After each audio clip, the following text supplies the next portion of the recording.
Bonjour Nadine Morano. Bonjour. Un an après les attentats, êtes-vous, mais l'avez-vous été un jour, êtes-vous Charlie? Je suis la France, j'appartiens à cette communauté et j'appartiens à tous ceux qui se sont mobilisés pour défendre la liberté d'expression, parce que personne ne doit mourir pour un dessin ou pour un commentaire ou pour un édito. Mais je n'ai jamais été Charlie Hebdo et je ne serai jamais Charlie Hebdo. Pourquoi? Je ne l'ai jamais acheté et je ne l'achèterai jamais. Pourquoi? Parce que je ne l'aime pas.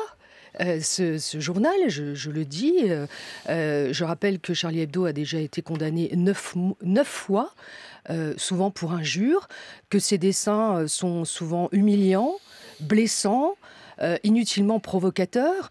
Vous aviez fait la une en octobre dernier. Oui, je l'ai fait 2 fois, la une. La fille trisomique cachée du général de Gaulle, suite à la polémique dont on reparlera tout à l'heure d'ailleurs. Mais est-ce que vous leur reconnaissez un droit à la caricature? Mais c'est la liberté d'expression, mais c'est ma liberté aussi de ne pas aimer et de le dire que je ne l'aime pas. Donc je n'aime pas, voilà. Alors le débat consécutif aux attentats de 2015, celui sur la déchéance de nationalité Nadine Morano, a encore rebondi. Hier soir, c'était sur BFM TV, Manuel Valls, qui ne veut pas l'étendre, la déchéance en question, à tous les Français et entend la limiter aux seuls binationaux nés en France et évidemment coupables d'actes terroristes. Commentaire.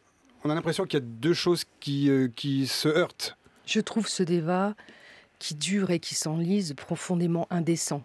Au moment où nous commémorons les victimes, de parler pendant des jours et des jours d'un dispositif qui est un symbole et qui ne permettra absolument pas d'améliorer la sécurité des Français, même si le symbole est fort, qu'est-ce que nous constatons ?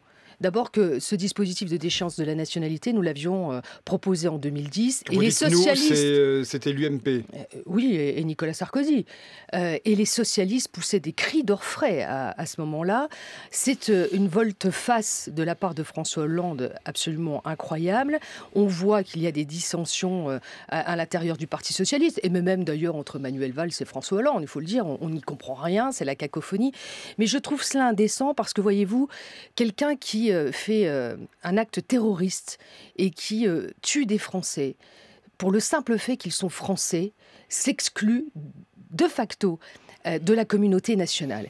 Et pour moi, qu'ils soient binationaux et qu'ils soient français, simplement français, ils n'ont plus à avoir la nationalité française. Vous êtes donc pour cette mesure qui fabriquerait des apatrides? Mais les apatrides... Vous êtes pour ou pas?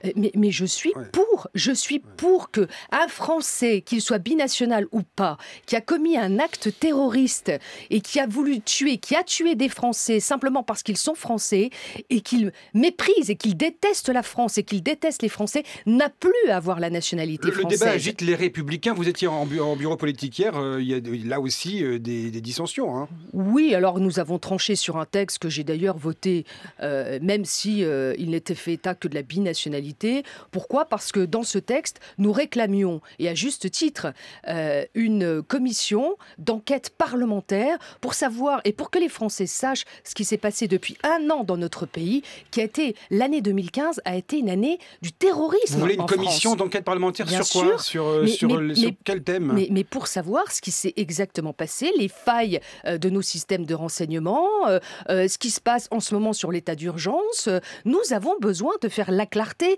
sur ce qui s'est passé.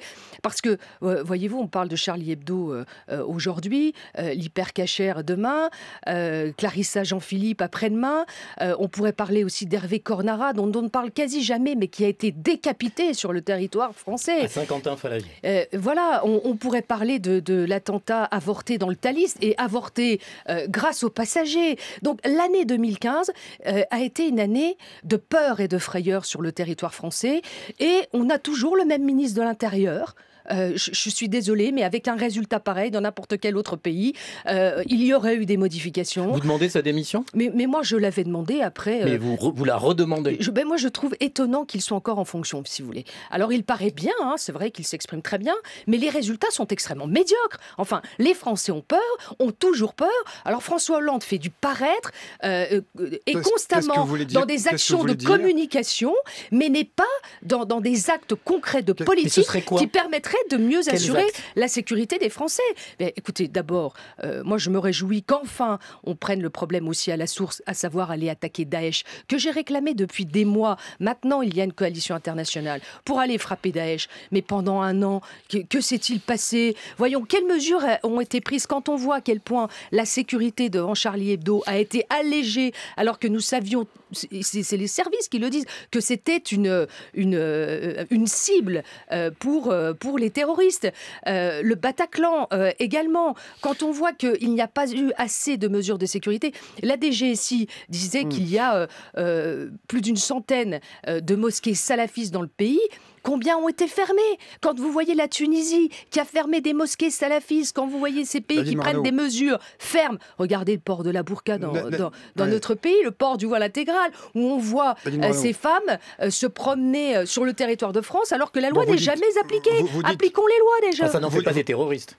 Mais ça, vous n'en savez rien. Je vous rappelle que le Tchad, comme le Cameroun, comme la Tunisie, a interdit sur son territoire le port du voile intégral parce qu'il y a eu justement des attentats avortés de personnes qui étaient dissimulées avec ce voile intégral qui n'a rien à faire sur le territoire français. Vous dites faille dans la sécurité en France et vous dites que le président, au fond, fait de la communication. Vous faites allusion à quoi? Les commémorations sont nécessaires. Mais écoutez, on peut faire aussi très simple. Hein. Vous croyez que chacun n'a pas une pensée émue de ce qui s'est passé pour ces 12 personnes qui ont été abattues il y a un an aujourd'hui?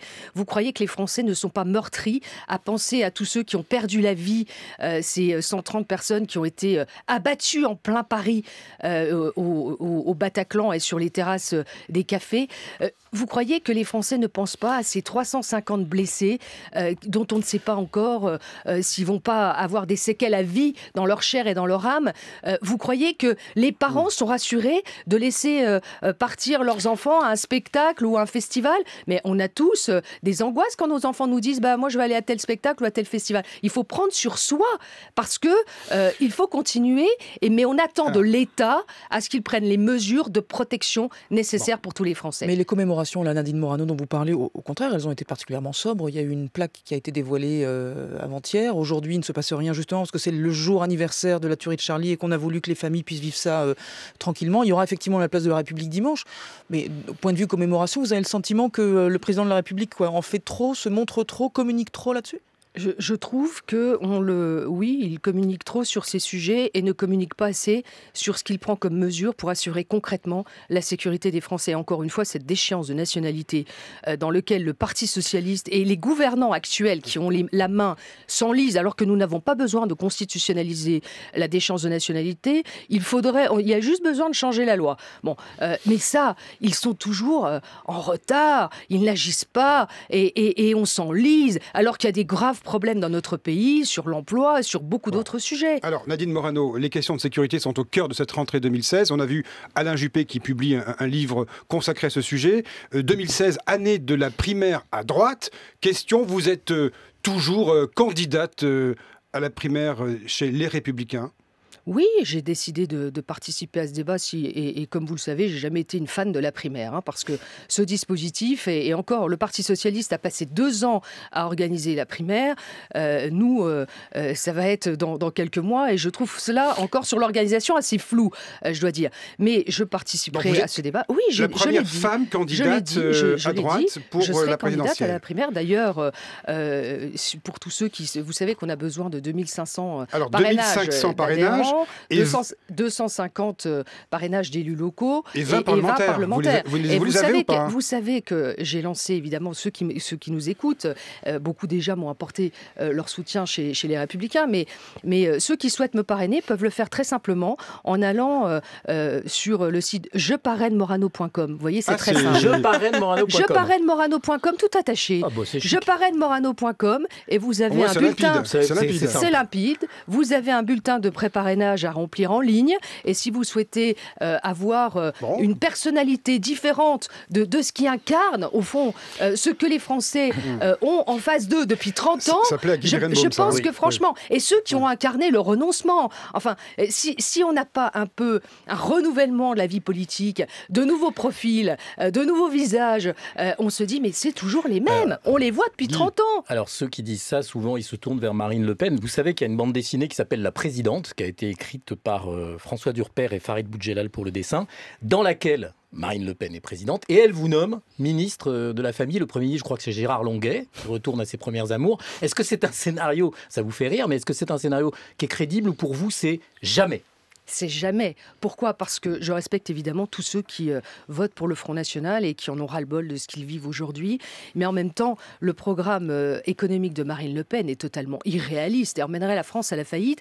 Et puis, le fait de vouloir sortir la France de l'Europe, de l'Union européenne, comme de l'euro, est pour moi une hérésie totale. Donc, c'est un scénario, pour moi, absolument infaisable. Mais simplement, je voudrais vous dire qu'il vaut mieux voter pour Nadine La Lorraine que pour la fille de Jean-Marie Le Pen. Au moins, vous avez une vraie politique. Voilà un joli slogan. Mais voilà, mais soyons concrets. Le parti du ras-le-bol, il faut qu'à un moment, les Français se disent, on a une autre voie. Eh bien, je préfère incarner cette autre voie que de se dire que les Français n'ont qu'un seul choix. C'est celui du parti du ras-le-bol. Parce que c'est souvent ça. Les gens, quand ils votent pour le Front National, à part ceux qui y croient vraiment et que je respecte aussi, parce que vous êtes un chaînon manquant, Nadine Morano, vous êtes un chaînon manquant entre les Républicains et quelque chose de plus dur comme le FN. Je peux incarner une autre voie. Je suis évidemment totalement républicaine et je reste dans mon parti politique que sont les Républicains. Vous êtes consciente qu'en étant candidate à cette primaire, vous piquez des électeurs à Nicolas Sarkozy. Vous êtes un peu sur les mêmes marques.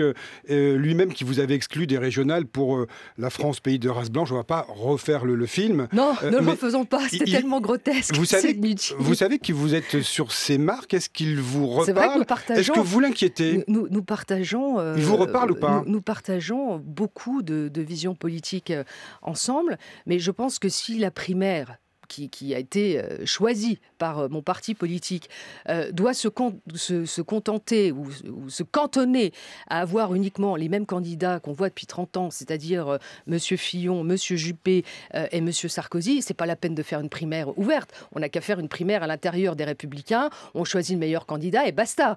Mais si on veut élargir l'offre du débat, qui aurait pour objectif d'avoir un seul candidat, choisi par les électeurs de la droite et du centre, mais ça n'aura vraiment d'efficacité que s'il n'y a qu'un seul candidat, c'est-à-dire si M. Bayrou n'y va pas. Parce que pour l'instant, la menace persiste que si c'est pas M. Juppé, il y aura quand même M. Bayrou. Donc quel est l'intérêt d'avoir une primaire ouverte si au final, on a quand même un candidat centriste ? Donc moi, sur l'alliance avec les centristes, si vous voulez, je suis quand même assez réservée. Je crois que, d'ailleurs, les régionales nous l'ont démontré. Vous savez, quand on a une offre, comme on l'avait avec la formation gaulliste... vous n'avez pas digéré votre affaire avec les centristes dans le Grand Est, vous les centristes dans le Grand Est, écoutez, ils ont obtenu ce qu'ils ont voulu. Ils ont gagné quand même. Le premier vice-président est UDI, c'est exactement ce que voulait le président actuel. Je leur souhaite bonne chance. Ils ont gagné sans vous. Ils ont été sauvés surtout. Ils ont été sauvés par ceux qui ne voulaient pas du Front National. Mais ce n'est pas une victoire dans la gloire. Il a raison, Birenbaum, ils ont gagné sans vous. Ils ont gagné sans vous.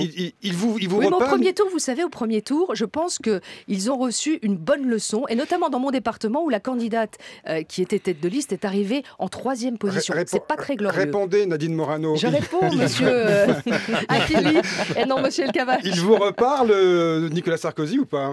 Je pense qu'il parle à tout le monde, il n'y a pas de problème. Non, mais à vous, pas aux autres. Mais pourquoi ne me parlera-t-il pas, évidemment ? On n'a pas eu l'occasion d'échanger en tête-à-tête. C'est la question. Voilà.